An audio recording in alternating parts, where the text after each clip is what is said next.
Oh.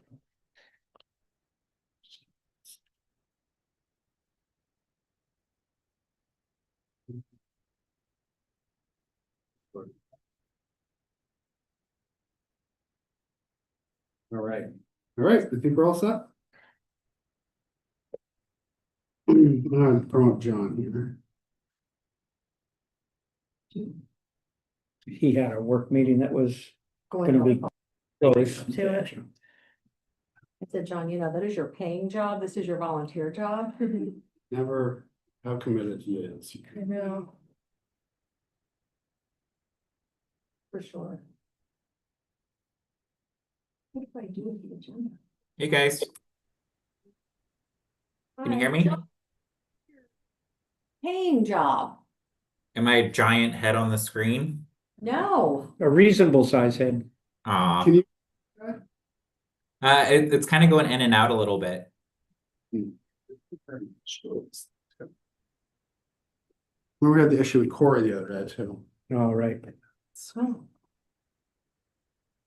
Hey, John, I wanted to apologize for kind of missing your cue last night. Can you hear me? Yeah. At one point you said, this is really just about the registration, and I should have picked up on that, like I think you were telling me, like, knock the conversation off for all the zoning stuff, which I was guilty of myself of talking about it. So I got home, I was like, I think John was trying to tell me just shut down the zoning stuff and focus on the registration. Well, no, we could have, but I thought because I think the public was a little confused. I think they thought we were voting on the zoning, and I actually came in thinking that we were voting on the zoning too. Like, clearly didn't fully digest that in the packet. But because they all were there sharing their comments, I think it was appropriate for us to talk about those. Because I mean, I would feel a little bad that we're like, well, now you have to come back April 1st and say the same thing over again. So I think it was good. I think it was worth it. I think if that many people show up and are prepared to have a conversation, that you don't shut them down. Yeah. Somebody called me this afternoon to ask a clarifying question and thanked us for not just saying, you know, come back in 2 Yeah, weeks. right, yeah, Or yeah. So Yeah. I think that was a really good call, Chairman. Yeah. Well, my point was I wanted them to know that we are only voting on the registration process tonight, not Yeah, the Right. things that a lot of them were concerned about, but we should debate the things that they talked about, even though they have no bearing. And again, sometimes, like I saw April out in the audience, and I know we're recording, but she's the queen of Robert's rules, and she probably was like, this is outside of Robert's rules. And so, because technically we're only supposed to debate the question on the floor, which was just the registration process. And so again, but that's where I think, to your point, Michelle, and Larry, judgment is needed by the chair to kind of be as flexible or inflexible as they want to be. So Right. speaking of Robert's rules, let's Yeah. call the meeting to order. We're 7 minutes late. We have some guests, so. Okay. All right. So with that, I'm calling the meeting to order. Myself, Michelle, and Larry are all here. Item number 3 is public comment. Is there anybody in the room or online who would like to offer public comment? There's not. Our 2 attendees are going to be our presenters. Okay. And then item number 4 is approval of the minutes. Can I get a motion? So moved. second. Any discussion? No. Since this is hybrid, I'm going to do a roll call vote, mix it up a little bit.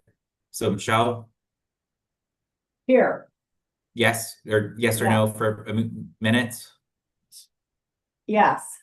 Larry, Yes. I'm a yes. So minutes are passed. Next item is staff updates. Great, I'll take it away and just want to introduce our 2 presenters, Jeff and Kevin from FlashVote. A bit of background on FlashVote, they'll share what it is, but essentially a community engagement tool and opportunity for us if we want to go down this path. And the reason I'm bringing it up is because I know the council communications goal this year was more focused around expanding our print opportunities. But in consideration of engagement and opportunities in that realm, GP Cog just went into a cooperative purchase agreement with FlashVote. So our local municipalities have the opportunity to get a discount if we use FlashVote, and a couple other communities have already started using it. So I know Cumberland is an active participant. City of Portland might be on some level. Jeff mentioned that Wyndham has been just signed up for FlashVote. So I want them to be able to give a sense of how the town could incorporate using this as an engagement tool.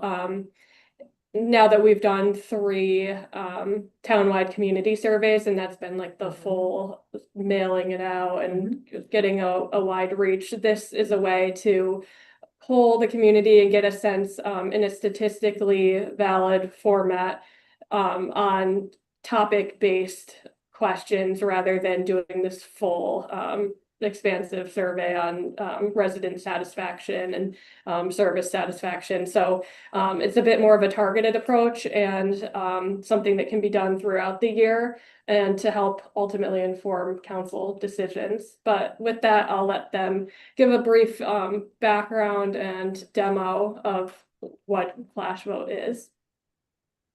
Thank you. Great. Thank you. Yeah, thanks. Well- That was a great intro. I think we're done. That was Perfect. I have a question. A yeah, go question? ahead, Becky. Do you have a question to start with? I'm Kevin. I'm a co-founder of FlashVote, by the way, and Jeff as well, my colleague. My name's Jeff. I Well- oversee implementation for GP Cog and customer success for FlashVote. No, you can go ahead. I will have a question, but I'll wait. Okay, yeah. Well, so just following up on the intro, a couple of nice comparisons there. So a lot of cities will do a community satisfaction survey every 2 to 5 years, and FlashVote is designed to be actionable, specific, and fast. So 48 hours, we get the data you need, but we also customize the whole survey for you. So basically, you have an issue, you have a service you want to improve, you have a plan you're working on, whatever it is, we customize the survey to get the data you need. I'll tell you more about that. We'll show you an example from Wyndham last week, I think it was. And there's basically tons of uses for it as a way, we use the word engagement sometimes.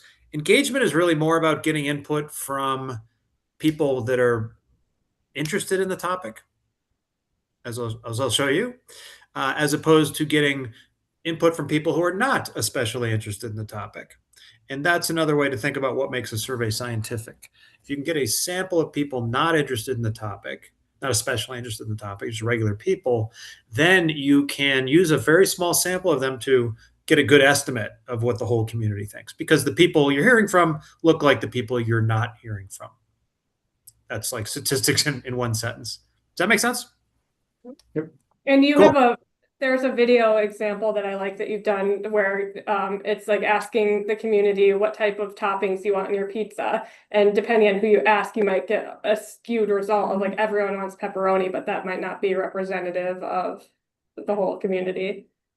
Yeah, so we're all New Englanders here. I grew up in Massachusetts. So, the idea of the town meeting, at least when I was growing up, we'd have thousands of people show up for the town meeting.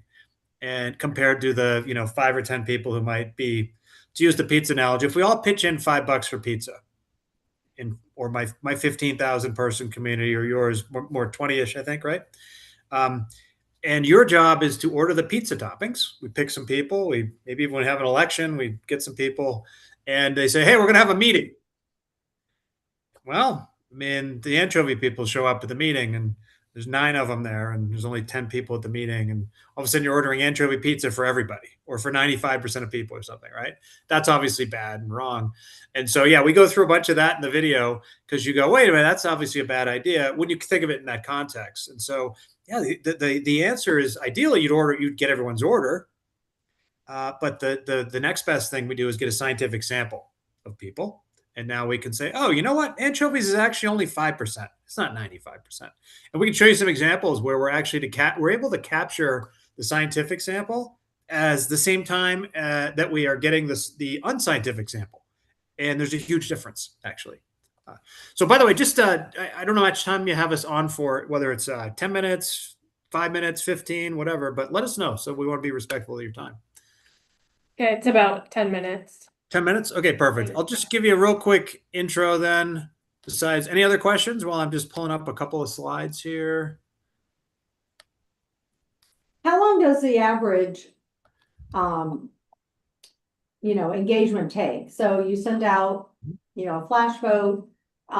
Is it generally laser focused on a topic? Like, we're thinking about building an ice rink in town. How do people feel about that? Or, whatever. So is it, usually like, singularly focused topic? And then, what generally, how many questions? Because people have very short attention spans. They do. Yeah. So when we were testing this crazy idea of how do we get people to agree to take surveys without the bait, of a survey, what we found was they have a minute. Not all of them, by the way, but like that's the minimum you can ask for. And then what can we do in that minute? Well, we figured out we can get up to 5 questions, and they can actually be meaty. Like there can be 8, 9 choices in a question. So 40 something data points in a survey, plus we capture all the demographics once when they sign up. So now we've made the surveys half as long as they would be, right? So we've optimized that over the last 12, 13 years to get it down to where the survey does take one minute. You can complete it in 1 minute. You can take 2 if you want to fill out the open-ended thing at the end. And the results take 48 hours from launch to completion. We have reminders, email, text, phone call. And the process of creating that survey, typically one survey covers one topic, actually. Sometimes a bigger project, maybe we'll do a series of surveys, could be 2, could even be 3. And in other cases, we can do multiple topics in a survey.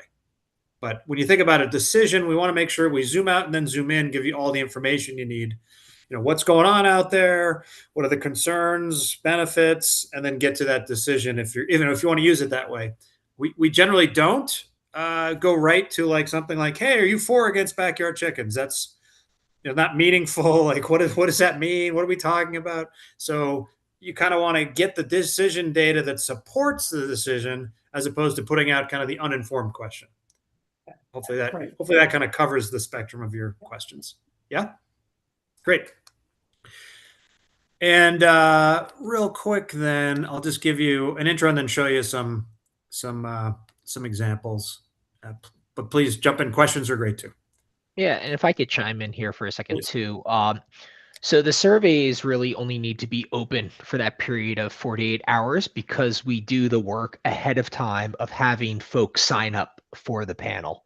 So just how folks, sign up for email notifications, emergency alerts. They sign up. It's just an opt-in, opt-out system for FlashVote. So we have that group of people who don't know the topic. They don't know if it's going to be, survey on budgets, on ice rink, on community priorities, communication preferences. They just have raised their hand. They care that much to sign up, to opt in. So when we see around a 45 to 70% participation rate from that entire panel within 48 hours. So that's kind of an answer of like how long 48 hours? Well, only because we only need 48 hours to get a statistically valid response. How do you guys how do people sign up, and how do you make sure that those who opt in are truly representative of the demographics in the community? Because I think, to me, that would be a challenge, knowing what we've been talking about a lot lately about how so many people in our community aren't digital or don't do digital. And so how do you get to people who just choose to be offline and get them to opt in and have them participate? So that was actually the first thing we did 12 years ago, back when smartphones were only 50% penetration, and now they're like 90. A phone call was what we thought would work first.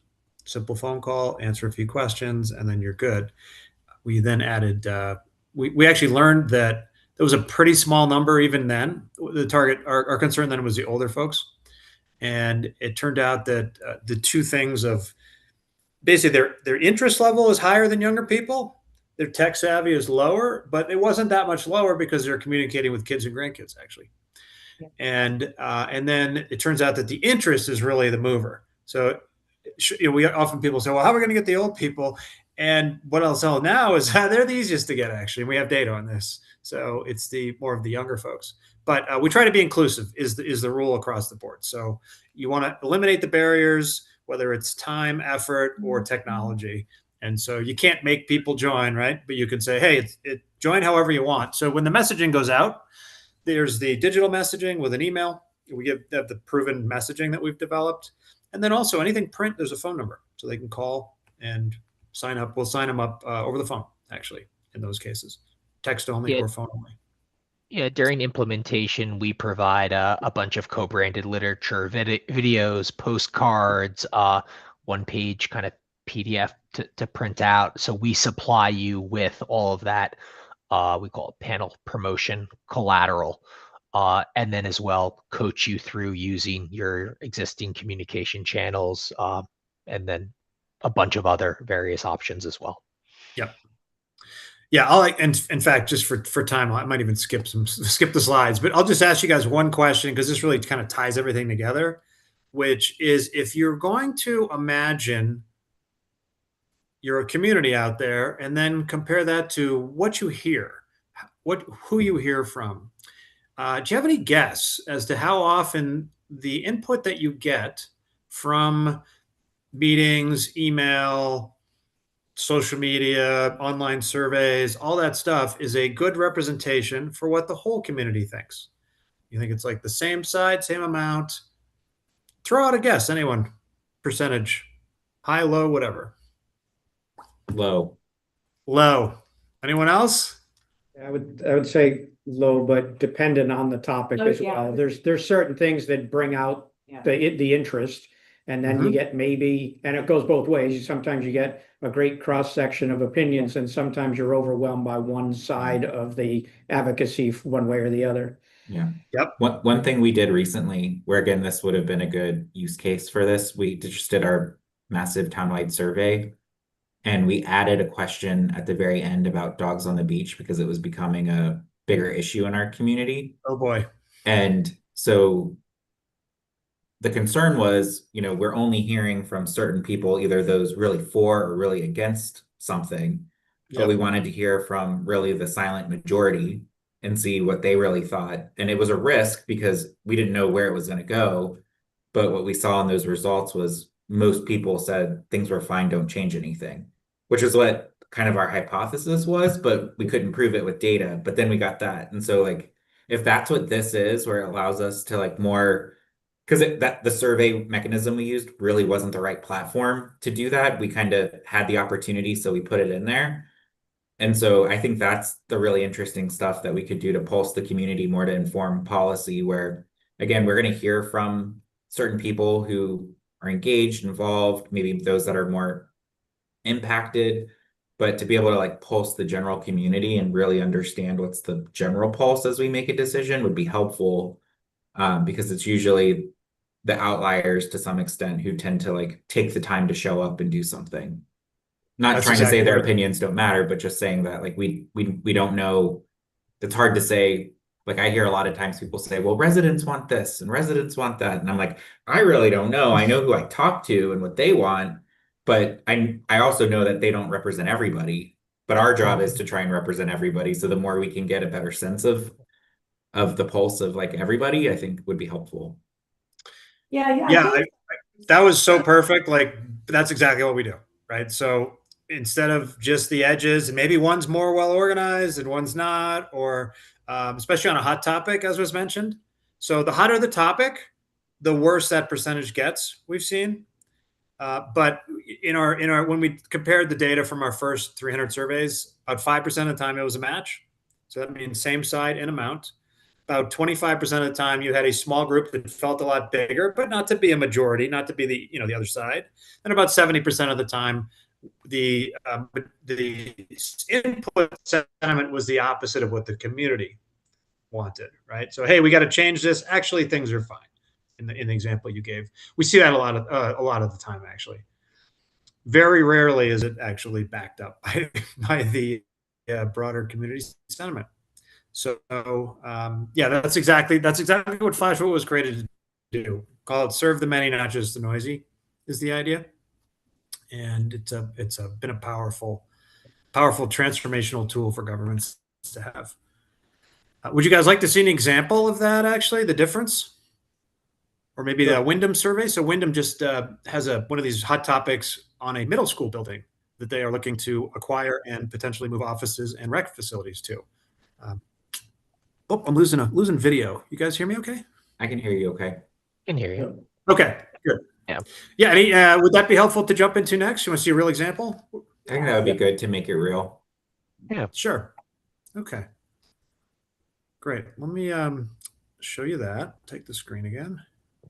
And I'll chime into that. A part of our service is that survey design and engineering and consultation. So just like the meeting we're having here, we frequently do to draft and design a survey. So we'll work with you, ask the questions, get the context, what decision, if any, is on the table, and then we come back and present a draft to you.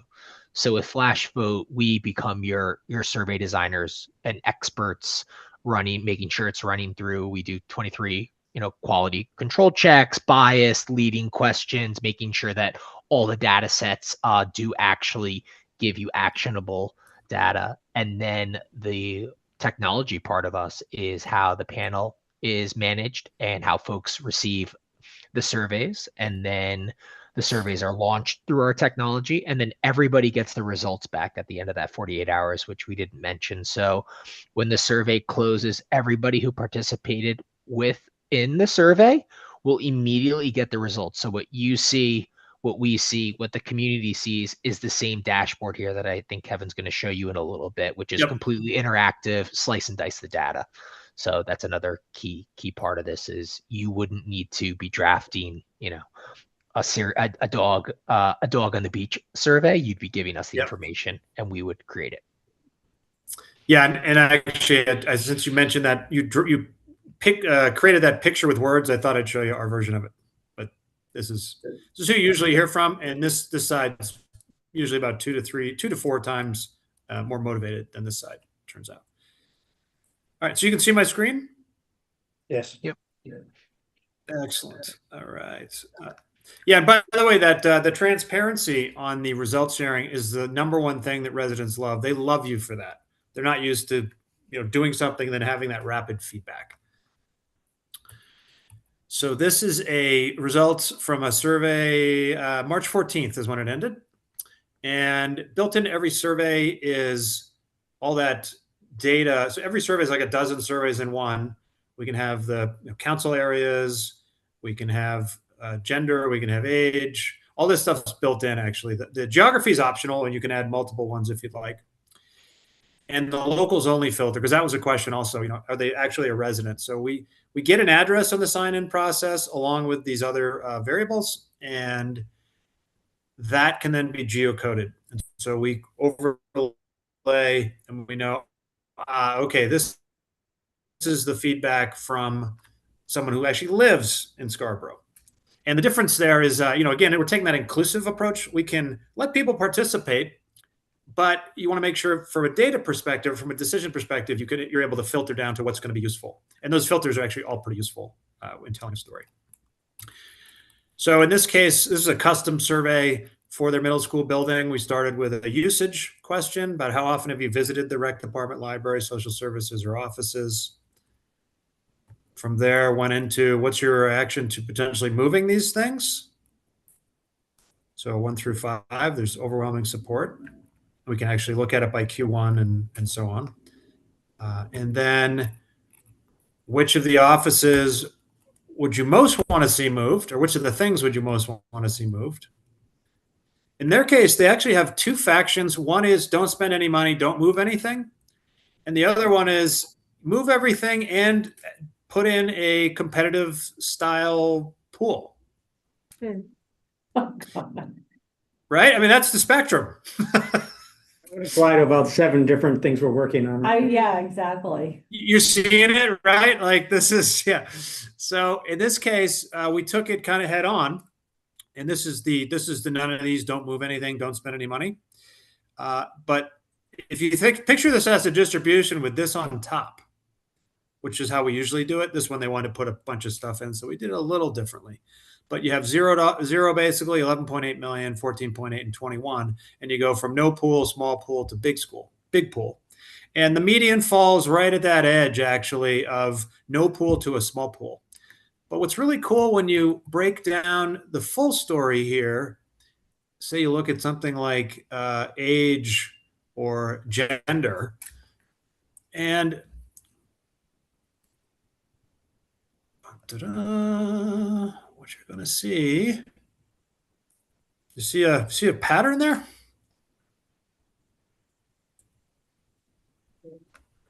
What's that age? Parents. 36 to 50. Yep, they love the small indoor pool idea. Yeah, right. So you can just see how like you start to unpack stories within stories once you have these other filters, and you can see, you know, oh, look at these things vary by age and maybe in a consistent way, or sometimes there's a peak, but they really help you fill out the story. I'll pause there. But questions? We also, by the way, we do capture open-ended input. And that's, you know, you're looking for an individually useful fact, idea, anything in there. As someone said earlier, you know, you respect all the comments, opinions you get, but some of them are useful and some of them aren't actually. So you hear them and then filter through them just like we do with the actual data. So sorry, questions? I think Are I you would already ask, thinking of ways you use it? Yeah. Kevin, I'm going to go backwards, I think, to what John was asking about as well. As in that example you just gave, if I'm understanding you right, in advance of ever getting a survey, people are opting in and signing up, and you collect all their data for that piece of it. How do you ensure that that group is statistically valid across the demographics and all of the town itself? Yeah, so that's the group that has no idea what topic is coming. We have data, as you just saw, by different groups. And so we can actually see differences across the groups, as well as you can renormalize them if you want. You could, you know, reweight them if for some usage. For a political thing, when we do like a political thing, we'll do a reweighting, because that's where you want to average away all the information. You kind of care the most about the one number. For decision support, you actually want to see, are there differences between age groups, parts of town, and so on. And so that's where we provide those individual filters, which are more interesting than just averaging them away. Does that make sense?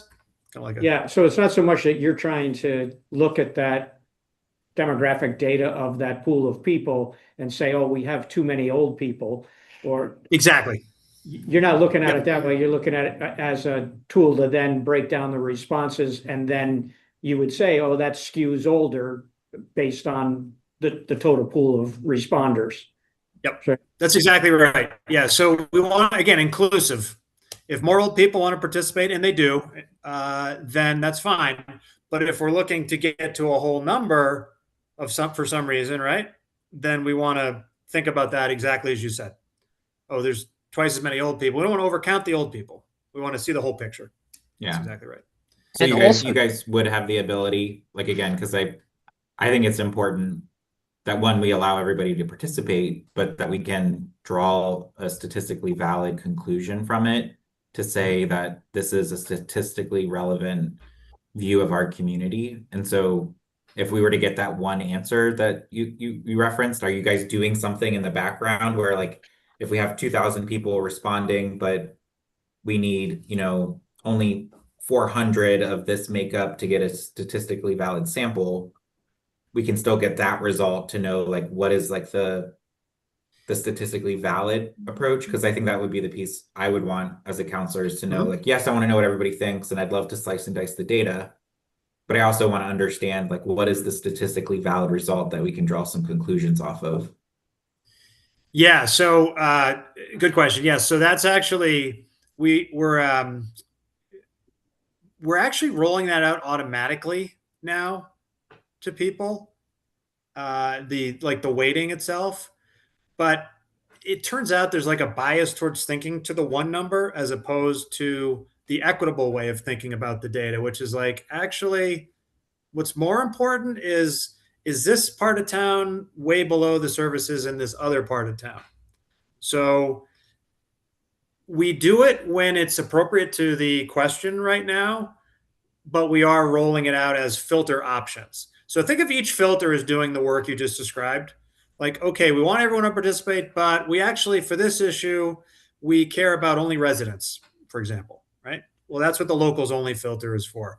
For this issue, we want to make sure that the age groups are all getting something. Maybe it's a recreation, right? So we want to make sure the old people have some stuff, the young people have some stuff, and so on. But for maybe like an up or down issue, like the middle school building, you might say, hey, what's the overall community think? What is their up or down on this? Averaged out together, reweighted, renormalized. And so that's where the renormalized would come in. And another part of our process during implementation. But again, our approach is actually. Oh, I was going to say another. I think you got a little. I was just going to say, yeah, we Kevin. designed the survey for that, by the way, in advance. Yeah, sorry. During our implementation process, we are looking at the panel demographics while the panel is building in that like initial build phase. And the last part of the panel, before the first survey goes out, we will do a targeted SMS campaign to just rebalance it, male to female, parts of areas of town, age demographics. So we are doing, I don't know if that was exactly your question, but we are looking at the demographics and trying to balance it as representative of the community before that first survey. So we are doing some of that analytics in the background. Yep. And it's the last step. Yeah. So we do the text messaging. What is the frequency that you recommend? And I'm thinking people could get survey fatigue, or it's not frequent enough so that people don't sort of mentally engage with the process or get comfortable and familiar and then want to do it. So Jeff will probably correct this, but I think that the product that they're offering at the price level, I think offers like 6 surveys. Is that right, Jeff? 6 surveys a year? Correct. Up We to say 6, up, yeah. we say up to 6 in the contract. Yeah. If you were to go to 7, we give you a It's high fine. 5. Yeah, we don't necessarily. It's not really a hard cap. Yeah. Yeah. Most So to answer people your- do 2 to 5 basically in a year. You can do, so the invitation message is essentially, hey, do you have a minute a month to help make Scarborough better? 1 minute a month. And that could be, because there's maybe they take a couple minutes per survey and there's 6 surveys, but that's the ballpark of what you're looking at. It could be back-to-back months. We do that all the time. It's really whenever you need it, but you can also set up a series of surveys every 3 months if you want. I like the regionalization aspect of it, because I think one of the things that we heard pretty strongly when we were out doing listening sessions recently, counselors in different locations all over town, is there's definitely a feeling in town that parts of town get heard more than others, get more attention than others. People feel forgotten in certain areas. It's a big geography. So I think that if we could get this to sort of penetrate those areas that have felt sort of unheard or unseen, that we would continue to get higher levels of engagement from them. And also, I think, more valid data. Yeah, that's exactly the way to think about the geography. There's certain areas, I think if you look at governments around the country, the certain areas that aren't as loud don't get as good treatment right now. Sure. That's just kind of the reality of it. Yeah. And so by equalizing them, by showing each bar as a bar rather than how many people are in the bar, you actually, that's where you're like, oh, wow, this is a low number compared to these other areas. Yeah. Especially in things like parks and rec, quality of streets and roads, feelings of safety, a lot of those issues, it really makes a difference.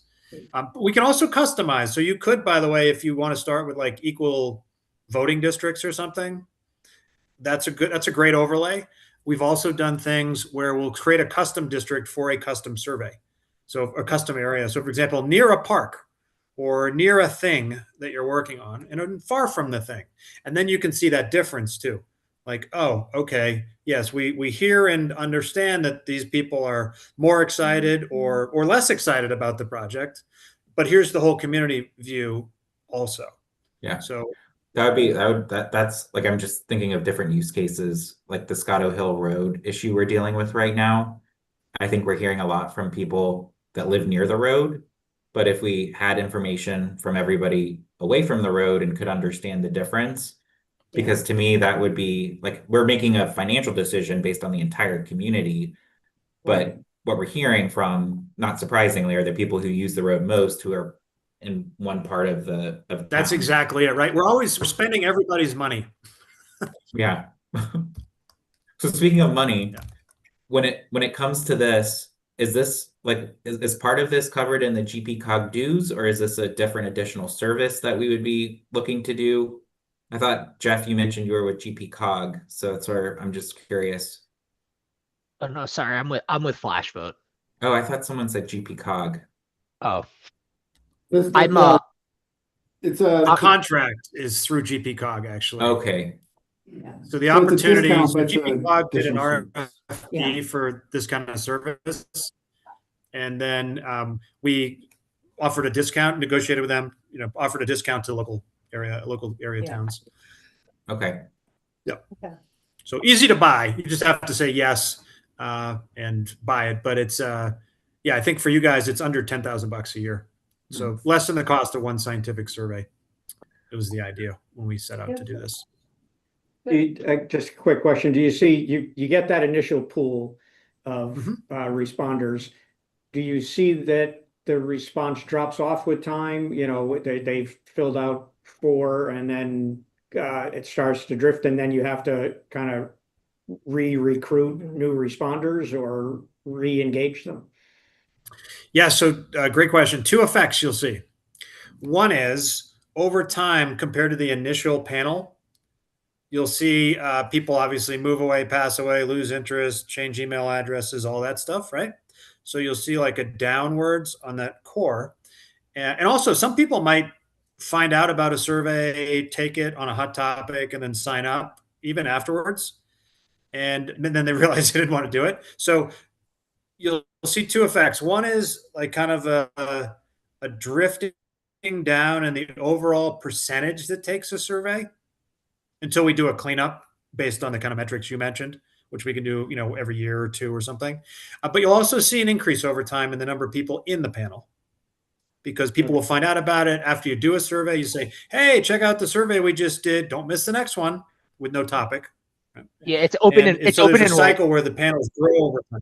It's open enrollment. Yeah, so it's open enrollment, Anyone exactly. can So- opt in at any time and Okay. opt out if they would like as well. Do So they have to? But throughout that process, it's always no topic. That's the key. That's really the most important source of error in surveys, it turns out. Yeah, good question. I would think that we also would want to sort of create a buzz. So like if I signed up and Larry signed up and then we're talking about it, then John's like, hey, I wanna be involved, or, so part of it is we take the survey, you get data, or Allison gets data, I guess. And then, what do we do with the data? Because whenever I would do a survey when I worked in a corporation, I would lead one, it's like, unless you provide a feedback loop, they're like, so what? So Yes. what, so what does that look like? Well, The feedback. we'll show you an example actually real quick. So there's a bunch of ways that cities and towns are doing it. And this is one that's from Massachusetts, just down the road. All right, check my screen again. Mhm. Is this one you were thinking of, Jeff? Yeah. Yeah. So real easy to, yeah, sorry, whoops. Oh. Real easy to just for each survey, have a link to the results, have a quick summary of what the survey was about, mention the findings, and then highlight what you did or are going to do. People love that. It closes the loop exactly as you described. And it's a record of like, oh my gosh, even if someone comes really late to the game and they look, what's this flash vote thing? This is what they see. Like, oh, wow, it's this thing that the town is using to make decisions better for us. Yeah, I want to be part of that. So that's And this is a screenshot from their website. yeah, this is from their website. Yeah. That's exactly right. I like Yeah. that. And Yeah, they I think are it's also also- getting the results right when the survey closes. So that initial survey, the loop is closed there. And then, you can also, communities will create a page, post it on social media, follow up with any decision, citing this data in the decision making. Okay. So if It's an option. You don't have to do it, like, because we do close the loop automatically, but doing it is great. Like that's what our best clients are doing for sure. So if we were to do this, it sounds like one of the steps we take is like getting people to opt in, but do we also get them to opt in by having a survey and promoting that it's out there? And is the opt-in them then choosing to be in it that opts them in for future surveys? Like I'm just trying to think, like when we have something happening, how do we distribute it that we allow other people to opt in if they're really interested in the topic? Yeah. So I'll show you this example of that.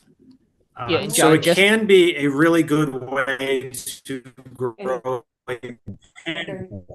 Yeah. Yeah, and then Go everyone ahead. who signed up gets the results. Yeah, That. yeah. Yeah. Yeah. Because like people want to say, I saw And that. John, just some statistics coming from Wyndham, because I was working with them again. I Yeah, so- oversee implementation. Wyndham grew in 5 weeks. They had a rush on when they wanted to launch their first survey, but within 5 weeks they got over 500 panel members with a 59% response rate to that first survey. Yeah. So at least another, I believe they're a little smaller than you, but Can you guys see my screen now?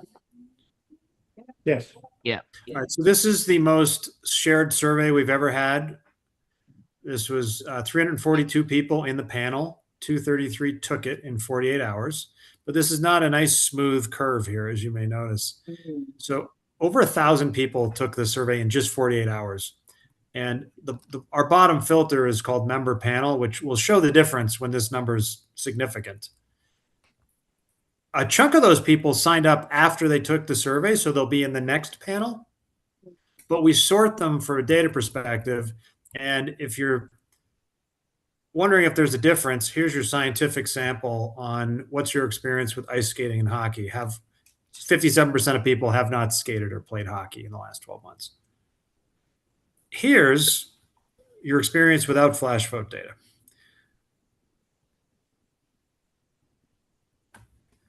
And this is your 8-to-1 they have. And this is also your gigantic sample of people, 1,091 people. So if you have a hot topic survey and it gets shared, automatically it kind of happens. It only takes 1 or 2 people to find it and share it. People will sign up after that, and their panel has grown because of this survey and others. But people also just sign up, find out about a survey and go, oh, that's cool. And maybe they just missed this the first time. What do you think of that? Kind of cool, huh? Yeah. Well, are there any other questions? Also, I think Go I'm ahead. good. Any other Good. questions for Jeff and Kevin? No, I'm good too. Thanks. Yeah, thank you guys for coming. We appreciate it. thank Right. you. That's good. Thank And you. I'm gonna Thank you. share Great some. questions. I'm gonna share a workspace, kind of like a leave behind with Allison and Liam, if they could pass it over. And if you click into it, it kind of is like a little bit of a deck, and you can navigate by some top buttons to like kind of just continue to consider us. So thank you. Okay. Great. Great, Thank thank you. you, Wonderful. thank Thanks you. you. Thanks for the time. Yeah, You bet. Thank you. You too. Bye. So was this, Allison, remind me, was this something you guys were thinking of putting in this year's budget, or is it just more we're kind of looking at it to see if it's a good option we might want to explore in the future? Yes, the latter. I Okay. think I just wanted to bring it to your attention because there's this, GPCOG has been communicating about it to, other communications people and other, communities, and I just wanted to be able to pass it along. I know it wasn't necessarily a priority that we had talked about for this year, and we just wrapped up the community survey. But just wanted to flag it as an opportunity if you were thinking of it through the lens of certain hot topic issues that have been coming up this year, and if you did want to capitalize on that more statistically valid data. But otherwise, yeah, I could definitely see it being something that we maybe hold off on, but in the like next year or Do you have in to do place an of the annual, is it a townwide one-year survey. contract if we? There's an option for 1 year, 2 year, 3 year, Okay. obviously the costs go down. Yeah. Yeah, just to build off what Allison said, I mean, I don't think we're gonna bring back the annual survey next year. I We hope did not. every other year.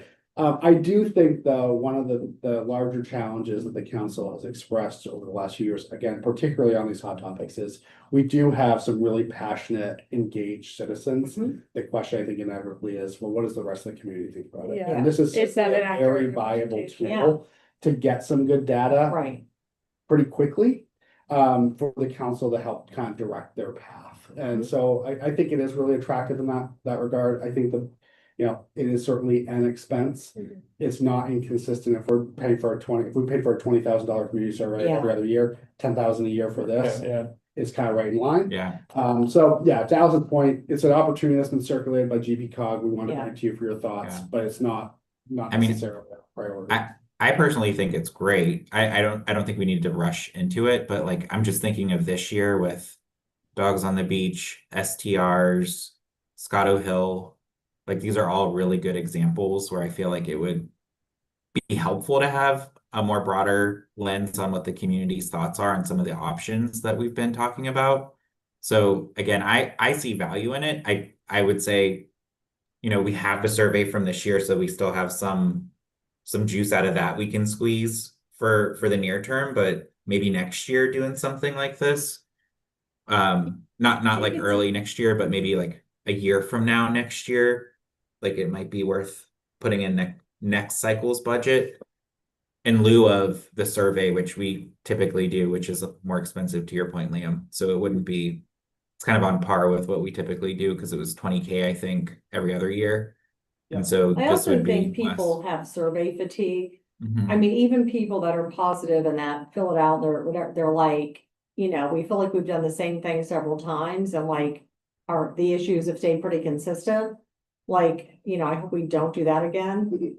But I think this also brings in a more, I don't know, like fresh approach. Mhm. And I think John, I was thinking about like, North Scarborough or like, people off Broad Turn, they're like, everybody in the water side gets all the attention, just people feel like that to say, and they want more communication and it's they want more transparency. And to me, this could be something we could really, push and go out to North Scarborough and like, say, have a sign up thing and, maybe at the voting this year, we have a table where we sign people up and then we can launch it next year. But to me, it's kind of down dirty, statistically valid, I think pretty fiscally responsible. And I think gets at things in a different way. And I think we can actually get more people. So, I really like it too. I think it's an engagement tool. It's an engagement tool. And if you posed a question and then you made your decision based on the majority response, I think that would be very telling for the community, addressing the sentiment of, is the council listening to what the community wants? Probably the biggest critique, right? You're not listening. Yeah. Yeah. You're hearing, but you're not doing based on, Yeah. what you hear.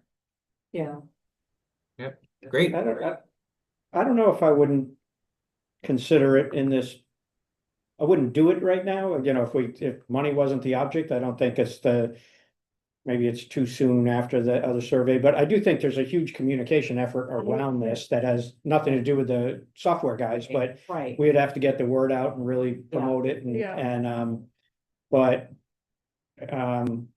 other than where we're already landing on budget, you know, it's easy to say no right now, but, if we wait to next year's budget cycle, we wouldn't be spending that money till July at the earliest of next year, right?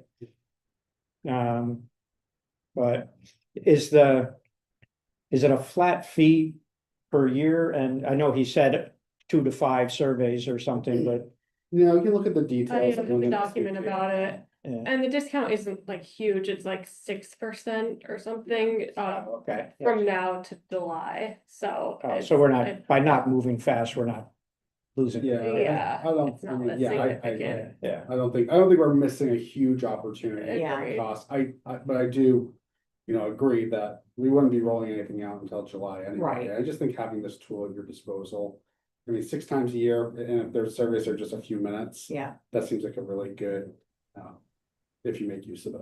But Mhm. we can always Right. include a placeholder in the budget. I mean, we have 2 of our finance committee members and put it in the town council budget, and if you wanna strip it out, you can strip it out, but we can throw it in, we're at that stage. But this wouldn't really replace any other than the biannual one kind of, but it wouldn't, Right. it would be additional money. It's not like we would cut something else to get this Right. done. Yeah. But I mean, to Michelle's point, I mean, to have something that's really, really viable to say, we got good, again, this doesn't mean it makes all the decisions for you. no, But to have a thing that you can quickly poll the community yeah, in 2 days' time and get some Good data. good data Yeah. and feedback, that's really, really valuable when you're faced with some big decisions and trying to get people to come out to the meetings. Yeah. Yeah.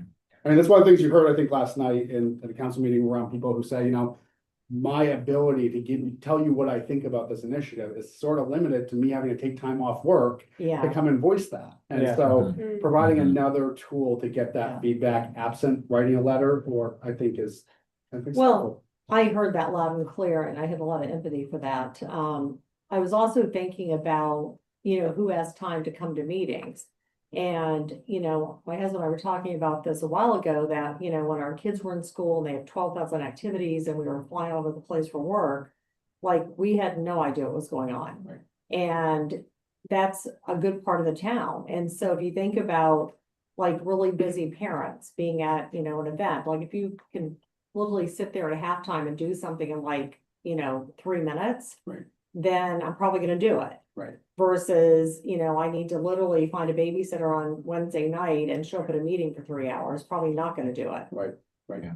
So So- maybe we should just suggest staff put this in the budget. We can always pull it out. I'm just reflecting on the conversations with counselor and the summary I sent you guys. Communications and engagement was a big theme there. And I know in the survey, even though we got a lot of improvement in communication, that continues to be an issue. And so I would be fine, at least for now, seeing it in the proposal, knowing that we're going to go through the budget process. And if we have to make tough choices, we can always pull it out if it isn't as important as some of the other things we may want to do. So if we want to go that path, I would support that. The 2 big issues are taxes in the budget and communication. Yeah. Yeah. So, which is hard because we got to spend money to communicate. Exactly, exactly. On the people signing up, it'll be really interesting because the advocates for one of these things, like the dog owners, Yeah, Yeah. they'll call all their friends and say, sign up for this survey Oh, to try to skew the result. Yeah, so. yeah, exactly. So, but can I just shift or just add something that's along the topic, but I had a conversation with Allison Bristol recently, and she knows we're working on communication. And she had a great idea, she always does, which was, you know, the leader's gone, and she knew that we were looking at like some maybe print media options, and that's expensive, we're probably not gonna do that. But she said, you know, the library is really highly utilized, and, you know, maybe we do this now, she wasn't sure, print the newsletter, because she's like, Allison does such a great job on the newsletter, we should print it and have it available at the library, because a lot of people that we were talking to in our conversations use the library. Yeah. That's part of our print communications plan for next year. Is to be Okay, so just we don't More currently do distribute. it. Well, I'm running into a roadblock with the printing out the newsletter because the formatting when I just try to print it as is, it's just so It's all funky funky. and so Yes. So I haven't found a clean way to do that, but I Yeah. hear that, But and I feel like You have been that's- printing out the Scarborough Living inserts and putting Yes. some printed copies at the library. Yeah, Has I haven't been, but that was part of our Yeah, plan. we don't to have to scale- hall. yeah. Yeah, but to scale that up, bring those to the Yeah. library, but it's still not a newsletter every 2 weeks. But yeah. we were just, I thought that was a great Yeah, idea. I was that's just there so true. recently Yeah. for a local Scarborough resident, Robin Merle, and she wrote a novel and did a book reading there a couple of weeks ago, and probably like 30 people went to that. It was fantastic, but the library was just packed Wow, yeah, on a Friday between like 12 and 2. Hmm. And when she said that, I'm like, yeah, every time I go in there, it's busy. So, yeah, because the only thing I bring over there now is just the postcards. So Yeah. It would be Yep. good, like, Yeah. so. doing some more printouts. So trying to figure out where we can put printed materials that are, maybe can we do it at the post office? Is that allowed? Cause that place is busy too. That's true. Yeah. So I don't know, there may just be a couple of hot spots in town where Yeah, we getting can more. meet that goal of having something printed that a lot of those folks, frequent Yeah. without having to get into mailing the whole mailing cost. business. Yeah. Yep, and that's in our budget proposal is to do all of those things. you Okay, just- great. That's good. Thank you. Great.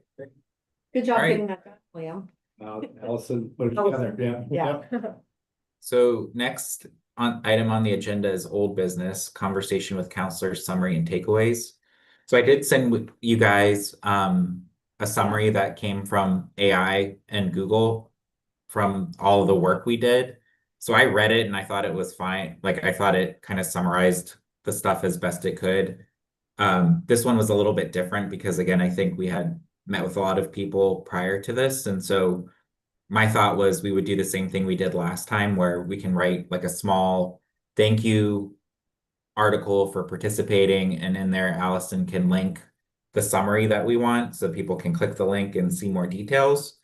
But I was thinking we do that for the March 1st newsletter. So if Michelle, you and Larry want to tweak anything to that summary that I sent over email, let me know and we can kind of tweak it. Allison, when is the deadline that you would need us to have the summary and whatever like snippet we want to put in the newsletter? I guess just that week of March 30th or the 31st. Okay. So I can take the lead on making sure you have it. So I just want to make sure Larry, you and Michelle have an opportunity to look at the summary. Yes, Okay. I That got would it. be like- I'll reread it. Yeah. Larry will do that when he's on the beach next week. Yeah. Yep. And then the next item. Umbrella drinking. Yes. Yeah, anything else on this topic? I know we've been giving updates as we've had them, so I don't know if we need to talk anymore about like what we learned, but unless you guys have anything else, I'll move on to the next item. All right, Yeah, sorry, go ahead, Larry. No, I was saying that's fine to move along. Okay. Item 6.2, planning first meeting for communications ambassadors. So I did update the list of people that we had based on some of the feedback I got. So again, we're starting to build a bigger list of individuals who could be, people we may want to invite for the communications ambassadors. I think there still might be other names coming in. So I want to go back to the council and try and give them a deadline, maybe to say by the end of next week, the 27th, we want like their final recommendations of people. And then from there, maybe we can select the 12 to 18 we want to have an invite to that first forum. And my guess is at this point, maybe we want to try and target something maybe a month or so from now in terms of inviting people for a conversation. Again, that's Yeah, I just was my thinking suggestion. maybe the 1st of May. I'm Okay. thinking, when school vacation week is, Oh, that's true. the week of the 18th, I think, or something like that. Some, Yeah, that is that, because that 22nd meeting was gonna be a problem for Yeah, people that's because of right, school that's right. vacation. Yeah. yeah, I like that better, Michelle. It just gives us more time and things always go a lot faster than we so May think. seems good. Okay, so we'll target the first week of May. So maybe at our next meeting, we can like wrap up all the logistics and things we want to do. I think what we'll probably like my suggestion is let me ask you guys this. Where should we host it? Do we want to do it at the town or do we want to try and find a different place? Like still maybe town owned, like we could do it at the hub. where they have space, or we could do it somewhere else versus town hall. Because I always feel like when we do stuff at town hall, it feels more formal. So do we want this to be formal, or do we want it to be a little bit more I think, relaxing? yeah, I think less formal. I think the hub might be a good idea because it's kind of Central, neighborhood and geographically Yeah. neutral. kind of in the You know, middle. if you put it at one of the primary schools, Yeah.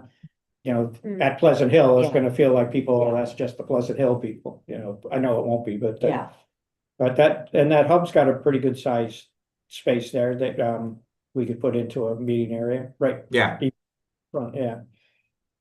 And that seems to Okay. have pretty good availability in the evenings too. mhm. So we I could mean, the try, other option might be the conference room at the library or the Yeah. function of the library, that's pretty comfortable. Yeah, I can look into availability for both of those around a few dates. Because I figured we want to like figure out who, invite them, give them maybe some date options, and then pick the location based on availability to try and like maximize who can attend. Yeah. that's a good point. Yep. Okay. So I guess just the next step there is I'll send a note back out to the council, remind them to send any names that they may want to submit. And then maybe offline, the three of us can kind of look at the list and figure out, like, if we're trying to cull it down to like a broad demographic base, like we can try and like pick who we think might be the best and invite them maybe in the first round. And if they can't come, we can go to like the next round and Yeah. just try and make sure we're getting people to participate. Okay, Works. Works. all right. Anything else on this one that you guys want to talk about? Nope, I'm good. All right, so next is new business planning, next conversation with counselors and budget roundtables. So I just wanted to get your guys' perspective on this one and timing. So it seems like we're going to have first read on April 1st. And the finance committee won't have time to fully digest the budget until probably a couple weeks. And so I'm thinking, if we're going to start doing conversations with counselors again and we want it budget focused around the budget, my recommendation would be we try and target, but now I'm rethinking this based on the conversation we just had about school vacation. Like I was thinking like April 15th to May 15th. So that gets us through, because I think second read is on May 20th. And so ideally we would have these conversations where we could talk budget if we want to still go that path and do that then. Or if you guys think that's too soon because we just did it, maybe we scratch the conversations with counselors during that period and maybe just host a couple of budget roundtables that we want to open it up to public. That would be my vote is, Okay. I mean, Larry's chair of finance, so I guess I'd ask him, but I feel like we just did, I don't know, 7 meetings. So I was thinking maybe just do a couple of budget roundtable, focus on that, and then maybe, from mid-May through the end of June, or, end of May to end of June or something, we do another round of conversations. I would prefer that. Yeah. If you guys are okay with it. And I think, John, I'm a little worried that if we're gonna just get the initial presentation on the 1st of April, Yeah. we're gonna wanna, if assuming those roundtables, we kind of want to hear from people like, what do you think are the priorities? Yeah. What do you think of this? We'll need a little bit of time to put that into a format Yeah. that we could present at a forum. Yeah. I think my other question is, if we're gonna do that, instead of relying just on us, do we have the applicable staff attend that as well? Yeah. What we typically did and what we did last year, and correct me if I'm wrong, Liam, I'm going from memory. I feel like we generally had 3 to 4 budget roundtable opportunities, and Tom and or Liam would attend so that we would have a staff person. And then we also invited the school board to talk about budget. We didn't expect department heads or anybody to come because that's, I think, asking too much. Either, yeah. Yeah, but we just kind of kept it more to council school board as like the primary people, and always tried to have at least one counselor and one school board there.